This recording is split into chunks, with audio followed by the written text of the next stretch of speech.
Saúde é com a gente. Eu sou Mariane Manfredini e eu converso hoje com o médico oncologista, Dr. André Otávio Nicolau Sanches. Doutor, muito obrigada pela sua participação. Bom dia a todos, eu que agradeço. Mariane, é um prazer poder colaborar com a Unimed nesse cenário. Diante de uma pandemia como a do novo coronavírus, outras doenças saem um pouco dos holofotes da imprensa. E entre elas, há uma preocupação especial com o câncer. Pessoas diagnosticadas com câncer, ou seja, pacientes oncológicos, eles são considerados do grupo de risco, doutor? Excelente pergunta, Mariane. Sim, os primeiros estudos já mostraram desde janeiro, fevereiro, com a pandemia na China, que eles estão dentro do grupo de risco. Além deles, risco de desenvolver formas graves. Além deles, idosos acima de 60, 65 anos, doenças pré-existentes como hipertensão, diabetes, doenças cardiovasculares, doenças renais, pulmonares, aqueles pacientes transplantados que têm imunossupressão, e aí, entre eles, esses pacientes que têm a imunidade suprimida, está o paciente oncológico. Importante destacar, Mariane, que o paciente oncológico ele também pode estar em outro grupo de risco associado à sua patologia, como, por exemplo, ele pode ter câncer e ser acima de 65 anos, ou ter diabetes, ou ter hipertensão, e isso pode agregar fatores de risco a formas graves do Covid-19. Doutor, e existe algum sintoma diferente ou específico do Covid-19 no paciente oncológico? Bem, os sintomas, por enquanto, eles são os sintomas gerais. São os mesmos sintomas que nós observamos nos pacientes não oncológicos, ou seja, febre, sensação febril, coriza, tosse seca, geralmente dor de garganta, dor de cabeça, menos frequente diarreia, e também pode ter sintomas um pouco mais graves, como, por exemplo, desconforto respiratório, falta de ar, que pode chegar até, inclusive, atrapalhar o momento de tomar banho, pentear o cabelo, e pode trazer um desconforto respiratório. Uma atenção especial com relação aos sintomas do paciente oncológico é que alguns desses sintomas podem se assemelhar aos eventos colaterais do tratamento, e isso é importante manter uma comunicação com o médico assistente. Por exemplo, existem alguns tratamentos oncológicos, imunoterápicos, com terapias-alvos, que pode promover o acometimento de febre, falta de ar, até mesmo coriza alguns tratamentos, e isso pode dificultar um pouco no diagnóstico diferencial. Por isso, ter um canal de comunicação eficaz entre o centro oncológico e o paciente é fundamental para fazer esse diagnóstico diferencial neste momento. E como os pacientes oncológicos podem se precaver? Existe algum cuidado especial para eles?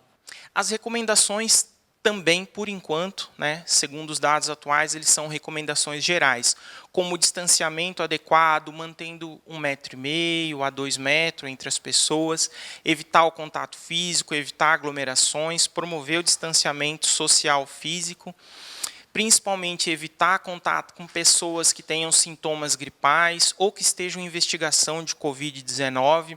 Também evitar contato com pessoas que têm retornado recentemente do exterior e outras medidas gerais que nós temos visto amplamente divulgado na mídia, como higienização das mãos, não compartilhar objetos pessoais, promover etiqueta social, naquela hora de tossir, espirrar, sempre tentar cobrir a boca e o nariz com o antebraço e manter os ambientes limpos e ventilados. No momento das consultas, como que o paciente deve se comportar? Nós acreditamos, e a sociedade brasileira também concorda, que os cuidados devem iniciar antes mesmo de sair de casa, antes de chegar no consultório. Como, por exemplo, higienização das mãos, todos esses cuidados gerais que nós falamos. E lembrar que se tiver algum sintoma respiratório, antes de sair de casa, entrar em contato com a clínica oncológica. Quais os cuidados no trajeto? No trajeto, preferencialmente não utilizar transporte público. Não sendo possível fazer de outra maneira, por transporte particular, sempre manter um distanciamento entre as pessoas de 1 metro a 2 metros, manter as janelas abertas para boa circulação de ar, e quando chegar na clínica vai ser oferecido álcool gel para a higienização das mãos, e se houver aglomeração, tem-se indicado o uso de máscaras. E ao chegar na clínica, quais são as recomendações para o momento da infusão? Então, os cuidados gerais são os mesmos, porém com atenção redobrada a esse paciente que está recebendo a infusão, porque ele pode estar recebendo um tratamento que seja imunossupressor. Então, o que a gente tem recomendado é limitar um acompanhante por paciente, que esse acompanhante não esteja sintomático e que procure ficar o menor tempo possível na clínica, ou seja, não precisa chegar com muita antecedência para a sua consulta ou infusão. E quais foram as medidas tomadas na unidade de oncologia da Unimed Uberaba? Bem, as principais medidas são a orientação profissional que nós fizemos através de compartilhamento de material técnico, treinamento individual com o pessoal da recepção, com a equipe assistencial, sem esquecer do pessoal administrativo. Temos estimulado e fornecido também o uso de EPIs, de luvas, avental, máscara, disponibilizado álcool gel e também, como preconiza a Sociedade Americana e a Sociedade Brasileira de Oncologia, temos disponibilizado desinfectantes também para cada estação de trabalho, onde cada profissional no consultório, seja médico, psicólogo, nutricionista, a recepcionista, o pessoal da enfermagem, pode higienizar a sua bancada regularmente, além da limpeza regular que acontece pelo pessoal terceirizado. As adequações físicas, Mariane, o que nós fizemos foi, na área da recepção e sala de espera, colocar as cadeiras a 1,5 m de distanciamento umas das outras, né? Na sala de infusão, nós também, aonde tem um espaço para 4 leitos, nós retiramos um leito e colocamos 3 leitos para haver um distanciamento de pelo menos 2 metros entre as poltronas de infusão e recolocamos ou realocamos esse leito num consultório que foi temporariamente inutilizado e foi para isso daí. E a manutenção, temos mantido os ambientes limpos e ventilados, ou seja, entre as consultas nós temos procurado abrir as janelas e as portas para que haja uma ventilação e menor possibilidade de propagação do vírus. Quais as outras ações foram adotadas pela unidade? Bem, as ações com relação aos pacientes, nós temos entrado em contato, procurado entrar em contato um dia antes da consulta ou da infusão, justamente para perguntar sobre sintomas respiratórios e poder orientar melhor esse paciente. Então, nós estamos nos preparando para isso já começou a ser feito, mas nós estamos estruturando melhor uma abordagem sistematizada desse tipo, né? E também temos otimizado o fluxo de pacientes sintomáticos leves, porque às vezes eles vêm na clínica e a gente tenta otimizar esse fluxo. Como? Fornecendo máscara, oferecendo máscara e oferecendo um lugar separado na clínica para ele ficar enquanto ele precisa ser, enquanto ele é encaminhado para avaliar os sintomas por um médico. Também o pessoal administrativo, nós temos orientado e estimulado que seja feito o trabalho home office justamente para diminuir a circulação de pessoas na clínica. Por ser uma condição bastante nova para todo mundo, pode gerar algumas dúvidas para o paciente oncológico. Uma delas é, como fica meu tratamento? Ele vai continuar, vai mudar? O que acontece? Essa é uma dúvida constante e as principais sociedades já abordaram isso.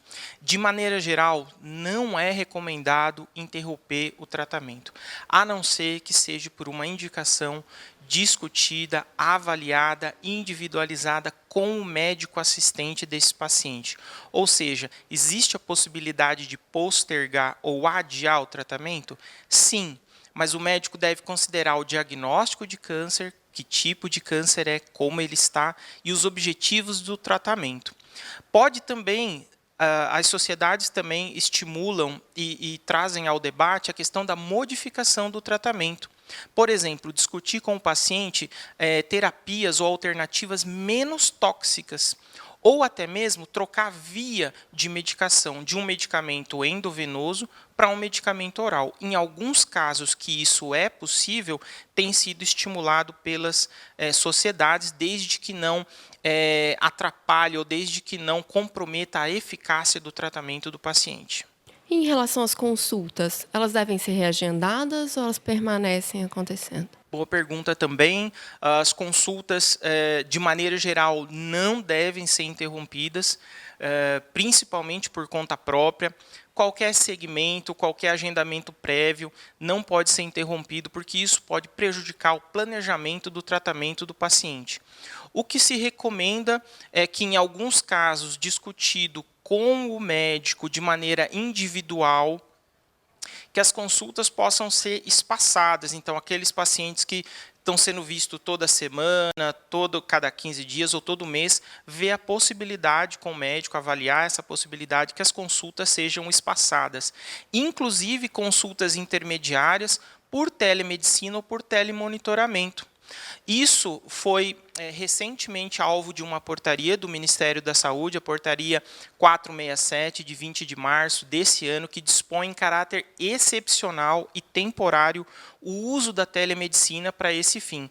Então, hoje, a Unimed já está se estruturando para isso, a clínica está se estruturando para isso, para, em alguns casos de segmento, avaliar o paciente por telemonitoramento, por telemedicina, e em havendo necessidade de um contato físico, de um exame físico ou de uma abordagem mais personalizada, esse paciente, sim, vem à clínica. E caso o paciente necessite ir à clínica por algum outro motivo, como ele deve proceder? Alguns outros motivos que a gente vê constantemente na clínica é para, por exemplo, na dispensação dos medicamentos orais, onde o paciente tem a indicação e vai cada 15 dias ou todo mês pegar os medicamentos orais. Nós estamos na clínica estruturando algumas possibilidades de poder entregar ou dispensar com um intervalo um pouco maior, 2 meses ou 3 meses, alguns medicamentos. Outros não são possíveis, pois não se tratam de hormonioterapia, por exemplo, são medicamentos quimioterápicos, e isso é individualizado paciente por paciente. Outro caso que nós vemos na clínica é a manutenção do catéter venoso central. Então, muitas pessoas têm um portocate que fica embaixo da pele e que a quimioterapia ela é infundida dentro de uma veia central. E esse dispositivo fica no corpo, mesmo depois que o paciente termina o tratamento, muitas das vezes. Então, tem se recomendado que a manutenção desse portocate, desse acesso central, seja feito regularmente a cada 21 ou 28 dias, mas hoje as sociedades já admitem que, sendo discutido com o médico assistente, isso possa ser estendido para um intervalo de 8 semanas e mesmo até 12 semanas a sociedade americana recomenda. Mas, de novo, isso deve ser feito de maneira bem conversada com o médico, pesando os riscos e benefícios para cada caso particular. E quais são as recomendações para aqueles pacientes que já tinham um exame de imagem agendado? Esses pacientes devem discutir com seu médico a possibilidade de adiar algum exame, principalmente quando se tratar de segmento ou rastreamento. Ou seja, o paciente ainda não tem uma doença oncológica, mas está sendo rastreado para tal. Muito comum a gente ver isso no câncer de mama, com a mamografia, na prevenção do câncer de cólon, também com a colonoscopia. Então, discutir cada caso, nesses casos de segmento ou rastreamento, se esse exame não pode ser postergado um pouco mais. Vamos passar agora para uma outra parte que também gera muitas dúvidas, que é em relação às vacinas. Um paciente oncológico, ele pode receber a vacina contra H1N1? Sim. E, de maneira geral, o paciente oncológico deve ser vacinado contra H1N1 se não tiver nenhuma contraindicação formal por parte do médico assistente. Mas, no geral, é recomendada a vacinação contra o H1N1. E uma importante colaboração é dizer que a vacina do H1N1 ela não previne nem a infecção e nem formas graves do Covid-19. Porém, ao se proteger contra o H1N1, é menos um patógeno que a gente vai ter como diagnóstico diferencial de uma síndrome gripal, eventualmente num pronto-socorro. Doutora André, você gostaria de deixar alguma orientação adicional quanto ao distanciamento social? Bem, o distanciamento social ele é preconizado, nós temos visto nos últimos dias informações desencontradas, porém eu quero deixar aqui o posicionamento da Sociedade Brasileira de Oncologia, que mantenha o distanciamento social. A gente procura não falar isolamento, porque pode ser uma palavra estigmatizante e muito forte, mas distanciamento. Porque nós não estamos isolados, nós temos as mídias sociais, os grupos que nós podemos compartilhar, nós podemos conversar através das redes sociais. Então, a Sociedade Brasileira de Oncologia preconiza esse distanciamento social. E esse comportamento, distanciamento, ele vale também para familiares e cuidadores? Muito importante, porque nós focamos sempre nos pacientes, mas esquecemos daquelas pessoas que podem eventualmente ter contato. Na verdade, eventualmente não, que tem contato com o paciente, que é o familiar e, em alguns casos, os cuidadores. Os mesmos cuidados de higienização das mãos, utilização de máscara em locais de aglomeração e toda aquela etiqueta social deve ser toda ela observada quando tiver contato com o paciente oncológico. Quem deve fazer o teste para o Covid-19? Também é uma dúvida constante que a gente recebe se o paciente oncológico deve fazer o teste. Por enquanto, conforme os protocolos institucionais e os protocolos oficiais, o paciente oncológico realiza a testagem do COVID, para o Covid-19 como a população geral. Então, não existe uma recomendação específica para o paciente oncológico, ou seja, todo aquele paciente oncológico deve realizar o teste. Deve ser observadas as diretrizes e políticas nacionais, estaduais e municipais para a realização do teste. E muito importante é ficar sempre antenado às notícias, porque isso tem mudado de uma semana para outra, de uma quinzena para outra. Doutor André, onde o paciente oncológico que apresentar algum sintoma respiratório deve ir? Nós temos orientado, Mariana, que os pacientes da clínica oncológica que apresentarem algum sintoma respiratório grave, principalmente falta de ar ou desconforto respiratório para fazer alguma atividade leve, que procure o pronto-socorro do Hospital São Domingos. Mas, de uma maneira geral, os pacientes oncológicos da Unimed devem receber alguma informação do seu próprio médico assistente, qual o melhor lugar para atendimento nesse momento. E, para finalizar, você gostaria de deixar alguma mensagem, alguma informação adicional? Bem, nesses tempos de pandemia, nós temos muitas informações. Então, o nosso conselho da Clínica de Oncologia é buscar as informações com os profissionais de saúde que participam do seu cuidado, informações em fontes oficiais, fontes da Prefeitura Municipal, do governo estadual, do governo federal, do Ministério da Saúde. Então, buscar informações, se precisar, em fontes oficiais, evitar, combater as fake news, não ajudar a propagar esse tipo de mensagem que pode prejudicar no combate do coronavírus e seguir as recomendações dos órgãos oficiais, principalmente de ficar em casa. Além disso, Mariana, eu queria chamar a atenção para uma coisa que está sendo abordado pelas sociedades e é uma preocupação, que é a saúde mental. Saúde mental, a saúde emocional, a saúde espiritual. Nós temos recebido muitas informações, mas o excesso de informações, às vezes, pode trazer muita ansiedade para a gente, muito desconforto. Nós temos percebido isso com os pacientes e com os familiares. Então, as próprias organizações médicas têm alertado para esse tipo de coisa. Saiba o necessário para você, vá em sites pontualmente.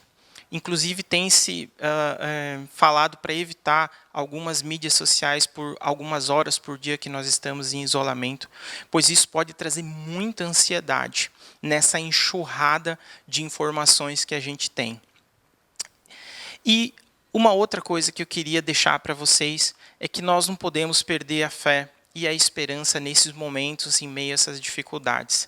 E aí eu deixo uma mensagem que o apóstolo Paulo fala na segunda carta aos Coríntios, no capítulo 4, no versículo 8, e que fala muito bem disso, que é: de todos os lados nós somos pressionados, mas não desanimados.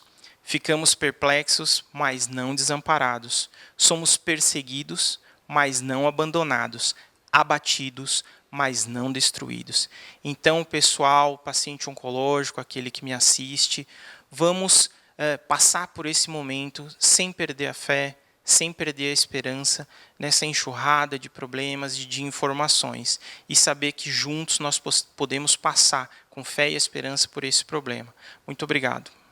Doutor André, nós que agradecemos pela sua contribuição com tantas informações importantes. Saúde é com a gente.